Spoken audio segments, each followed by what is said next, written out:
Y esta es una marcha que para marcar el otro lado, para marcar la otra cara de la respuesta del gobierno y de los partidos patronales, que frente a la situación de carencia de los jóvenes, a la falta de trabajo, a la falta de perspectiva, responden con policía y cárcel. Nosotros decimos acá, cárcel para los responsables materiales y políticos del asesinato. Esta marcha entonces muestra una respuesta distinta a la del gobierno, que solamente se ha dedicado a arrestar jóvenes, más de 1.600 jóvenes arrestados en estos últimos días. La mitad de ellos son menores de edad, y a un chico lo meten en la cárcel por 6 meses por haber robado una botella de agua. O sea, es un ataque sin precedentes para criminalizar a la pobreza y a los jóvenes que se rebelan contra este sistema.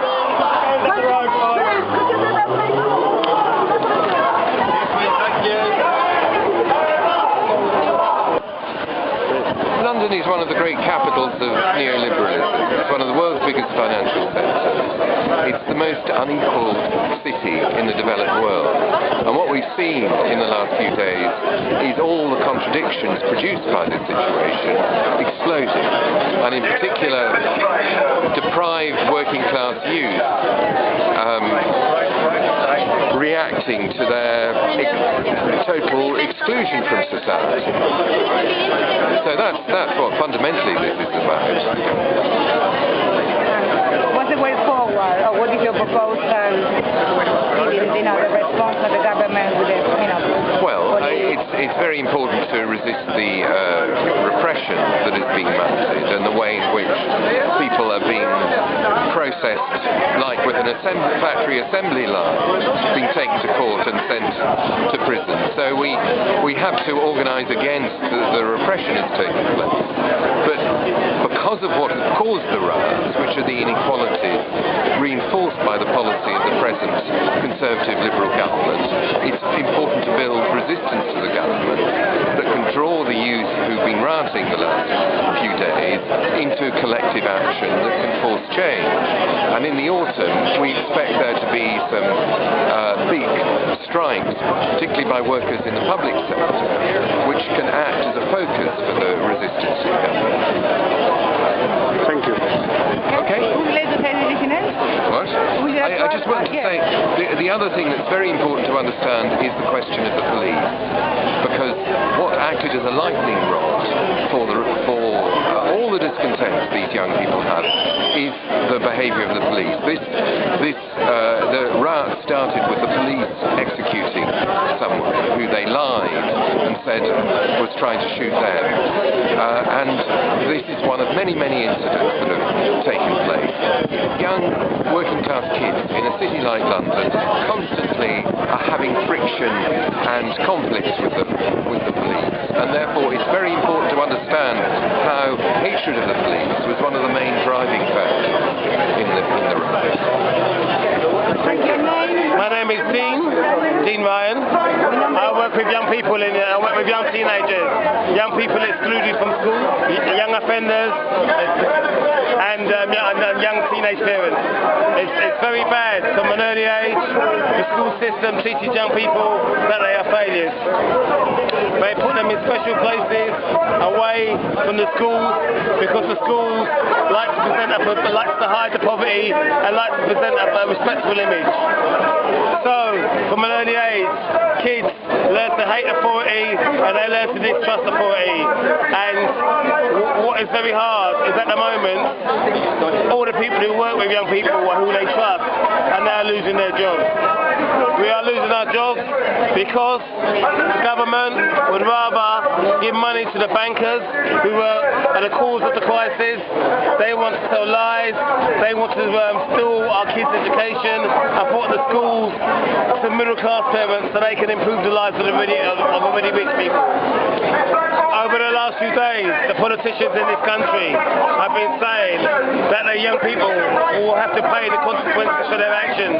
But what we are really seeing is that politicians are now paying the consequences for their actions, because now that they've cut society, they've cut the money from society, they've cut the money from youth clubs. Kids are now fighting back because they have no stake in society. Now I think that kids have rioted. People are going to talk about the criminality, but I think very soon we are going to see the struggle take place in many more political forms. There are lots of young people who have been on marches about cuts to student grants, and those young people now can clearly see that the government are against them and that we are fighting a class war. Our movement faces many challenges in the coming months. We have seen the anger. We now need to channel that anger into positive protest. We also need to tell the leaders of the trade union movement in this country that we must be the people who can find a lead, and we must be the people who fight back. Riots are good, the expression is anger, but we know that workers have the power to change society because we're the people who produce the wealth. I'm Maham and I'm a student. I'm from Italy originally, but I'm here today because, in England there's been this culture of criminalizing youth and young people, and the thing is, the government's cutting every sort of facility and every sort of thing that young people should be doing, and so I'm here to support the young people and kind of tell the government we know that it's not, like, the riots aren't a problem that is caused by the young people, the problems are caused by the government. So basically to tell the government to give our kids the future kind of thing. My name's Claire Solomon, and I used to be the president of the University of London Union. Now I'm not, but I'm here on this demonstration today to show solidarity to the people in the communities around here that have been affected by the riots. We're here to expose the lie that these people are just, greedy criminals. We want to expose the hypocrisy of the government who take 1.3 trillion pounds of our money to bail out the banks, who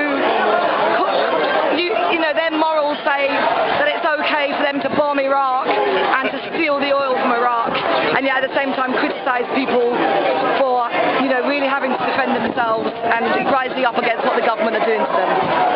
You have been one of the organizers of the student demonstration last year.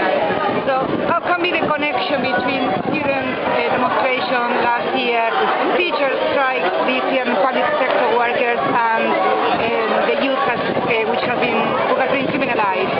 Can we have an alternative that unites all these sectors? Well, there's clearly a lot of anger in society across the board, from students to teachers to hospital workers. Everybody is facing cuts. Everybody is feeling the effects of a neoliberal government and the things that they've been doing to us for decades.